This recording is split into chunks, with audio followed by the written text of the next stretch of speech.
Mark Rice. I'm running for U.S. Congress in the Illinois 8th District. So that is from Rosemont out to Dundee, which would include Schaumburg, Hoffman Estates, parts of Naperville, about 30 different towns. Very gerrymandered district, but generally the western suburbs of the city of Chicago. What are the issues that are important to you for your constituents? Well, both to me and to my constituents. First of all, I'm a servant leader, so I'm there to help others. It isn't about me. I have some of my own issues, but the big issue is the wide open southern border and how it's destroying our city and the suburbs in so many different ways, including killing so many of our precious young people with the wide open use of fentanyl. So, of course, we've got terrible crime in Cook County, and of course just the economy, what's going on, whether it's interest rates, or does anybody believe that inflation is 3%? Go to the grocery and things are double or 50% higher, and people simply can't afford to live. And all of those things put together spells for basically a disaster. So that's what I'm running against. What's the name of your opponent? Well, his name is Raja Krishnamurthy. I just call him Radical Raja. He's one of these evil leftists that has driven us into the ditch. And I tell people, would you give the keys to the car to the fellow that put you in the ditch in the first place? And the answer is no. So here I am running, trying to take back our country. Everything's at stake. I mean, how much bigger does it get? We have almost an evenly divided Congress at this point. With Santos leaving or being forced to leave, and others, it's gotten even worse, so that it's almost 50-50. So we need to try to flip as many districts as possible. And in Illinois, there's really 4 districts that can realistically be flipped. My 8th district is one of those. Strong America First candidates, and we're in districts which have historically been both Republican and Democrat. But we've got a really good chance of adding one for the Congress for the good guys. But how much influence is there of this Islamic anti-Semitism within the Democratic Party writ large? So that's very interesting. There's quite a bit of it. I mean, you'll notice if there's a vote, for example, in Congress, which I will be in January, after I do flip this seat and after I do win, anytime there's a vote that's based on, say, like there was a referendum on anti-Semitism just last week, and the vote was unanimous. Republicans voted to condemn anti-Semitism.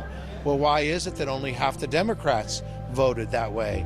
Meaning that half the Democrats voted against it. They literally voted basically saying anti-Semitism is okay. And that's what we've got, is we've got a really conflicted Democrat Party fighting with each other. Fine for me, because I'm not in that party. And luckily I see that some of them are seeing the light. Either the voters that vote that way, especially say a Jewish voter, they're voting against their own existence. I mean, you'd have to be a little crazy at this point to vote for a party that's against your existing. So I'm seeing that changing, which is nice. But if Jesus is said to return to the Mount of Olives in Israel, would down to the Valley of Elah and enter the city of Jerusalem. Yeah. So wouldn't keeping a free Israel, or keeping Israel free, yes, be in the interest of any Christian American? Not the interest. It's central. It's integral to Christians, and frankly for Jews, for the Jews to be in control of Israel, for Israel to be a democracy, the strongest ally of the United States. If the jihadists had their way, they would destroy all the Christian, churches and all the Jewish synagogues, and they'd have some kind of a Sharia law. So it's completely against these interests. How pluralistic a society is modern Israel? So this is what people don't know. They hear these lies from the media about how Israel is some kind of a apartheid. I hate to even say the words. All these things. The reality is there's over 1 million Arab or even quote-unquote Palestinian citizens of Israel that are supporting Israel, that serve in the Supreme Court. Imagine a Jew in the Supreme Court of an Arab country. That's something that frankly could never happen. Jews can't even own a house in Jordan. We basically, in almost most of the Arab countries, we say, where are your Jews? Because they were there. Most of the Jews that are in Israel come from the Middle East. They're called Sephardic or Mizrahi Jews, and these are the dominant Jews. And what happened? They were expelled from their homes. Of course, they're not terrorists going back to where they came from, demanding their homes back. They've moved on. Well, most of the Arabs, including the Arabs who live in Israel and are strong, solid Israeli citizens. You might not be aware, but do you know that almost half the doctors in the state of Israel are Muslim?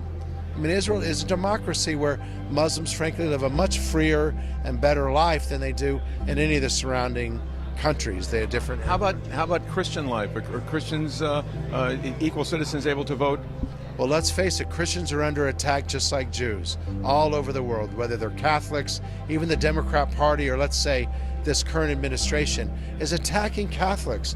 You're a domestic terrorist if you perhaps are pro-life or you believe in your schools maybe changing some of the curriculum for your children. You're under attack, as are Jews. We're all under attack, and that is coming from one side of the aisle, not the other. Any thoughts about the Marxist communist element of these anti-Israel demonstrations? Well, I would say, that's where it comes from, is from the left, the Marxists, the socialists. Unfortunately, they're poisoning our children, including my own. I have 4. One of them went to a liberal arts school, and she probably, I'd have to ask her, but she probably believes that socialism is a better form of government than capitalism.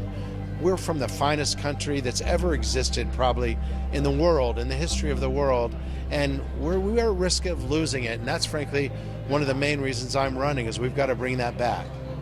What about Jews who've been voting Democrat for their whole lives? Is it the same Democrat Party of your grandparents? Certainly not.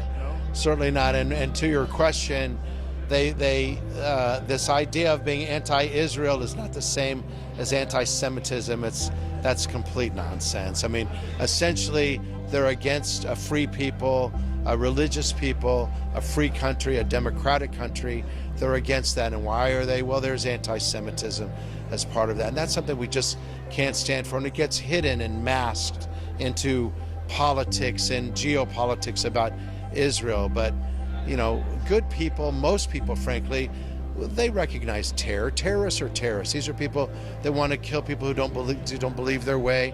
And how can you be for that? But the truth is, some people are fooled into that narrative, and they do believe that, and they happen to be in the Democratic Party. It's very sad. So Rice, the number 4congress.com, all over social media, all over the web. We could really use people's donations of their time, their money, and to be honest, their prayers. We need all of those things so that we can take back our country.